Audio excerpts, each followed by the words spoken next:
400 years ago, a rebel planting barrels of gunpowder beneath London.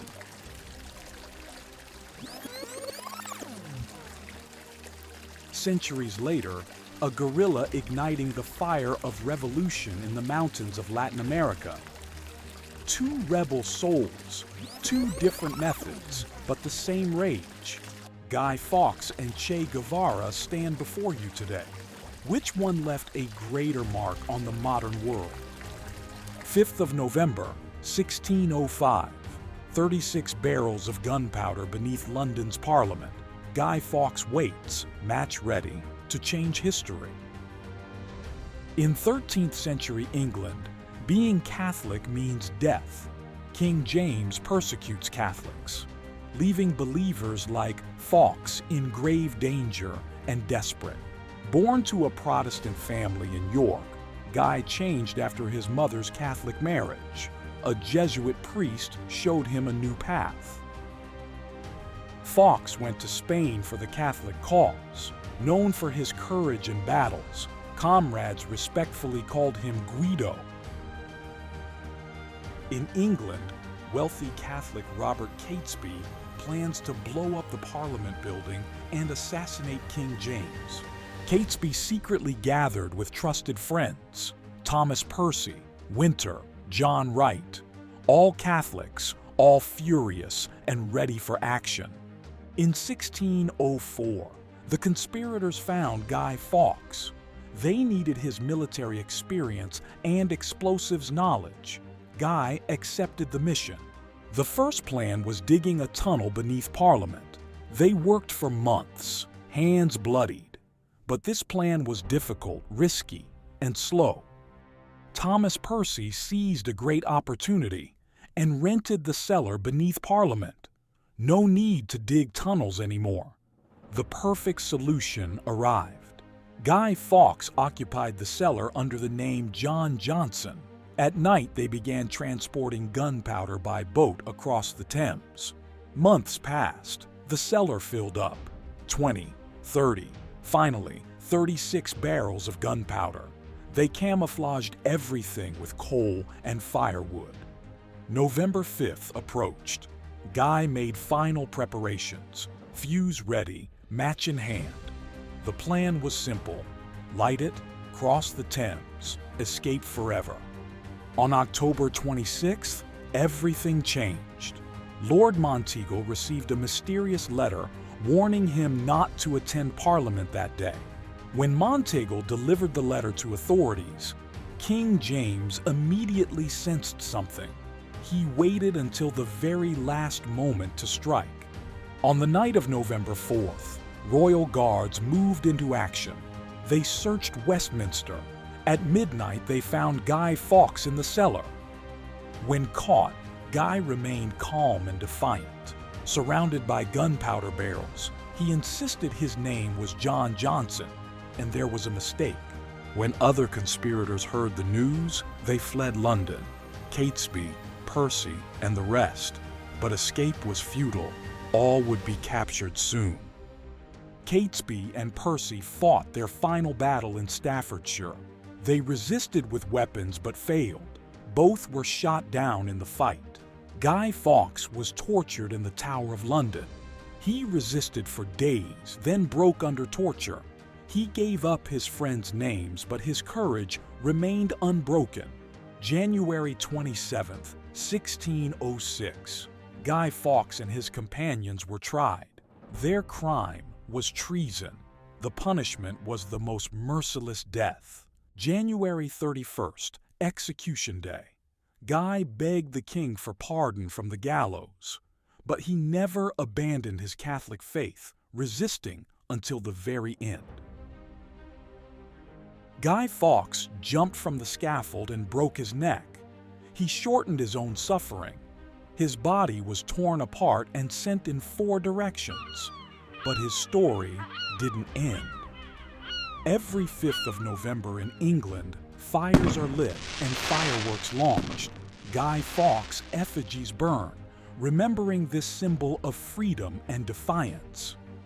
Today, the V for Vendetta mask carries Guy's face in protests worldwide. Guy Fawkes. From failure to legend, from death to immortality forever. Approximately 450 years later, on the other side of the ocean, prepare for the epic journey from Havana to Bolivia. How did a doctor become the world's most famous revolutionary icon? Here is Che Guevara's epic life story. Born in 1928 in Rosario, Argentina, Ernesto Guevara was the son of a middle-class family. Despite battling asthma since childhood, his strong character helped him develop the will to survive and thrive. His motorcycle journey through Latin America as a young man completely changed his worldview. He witnessed poverty and injustice firsthand. After completing medical school, the CIA-backed coup in Guatemala deeply affected him. His anti-American stance began there. In Mexico, he met exiled Cuban revolutionaries. His first meeting with Fidel Castro became a turning point in his life. In 1956, they landed in Cuba aboard the Granma. 82 men ignited the first spark of the revolutionary journey. The first landing was a disaster.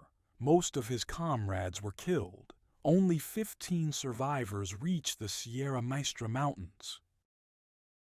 Che served as a doctor in the mountains, but soon took up arms. He became one of Castro's most trusted lieutenants. In a 2-year guerrilla war, they defeated Batista's forces. With this success, popular support steadily grew stronger. In 1959, they entered Havana triumphantly. Che was now the second man of the Cuban Revolution.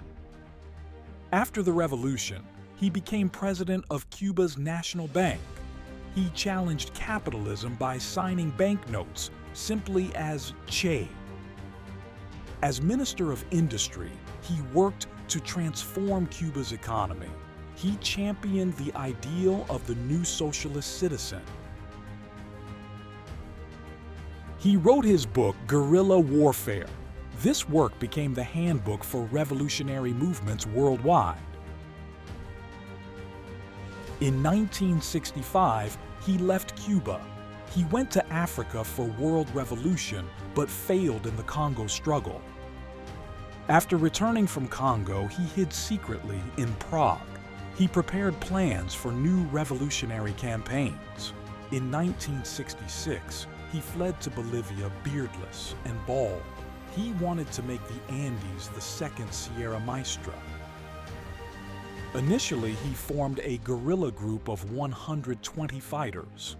Early victories gave hope, but then everything went wrong. CIA agents arrived in Bolivia. The American-trained Bolivian army began hunting for Che. Local people gave him no support. On October 8, 1967, he was captured in El Uro Valley. He was wounded and taken prisoner injured. On October 9th in La Higuera village, he was executed. His last words entered history: "Shoot me, but know you cannot kill revolutionary ideas." His death made him a legend. Alberto Corda's photograph transformed into a worldwide icon. Today, we see Che's face everywhere worldwide, from t-shirts to posters.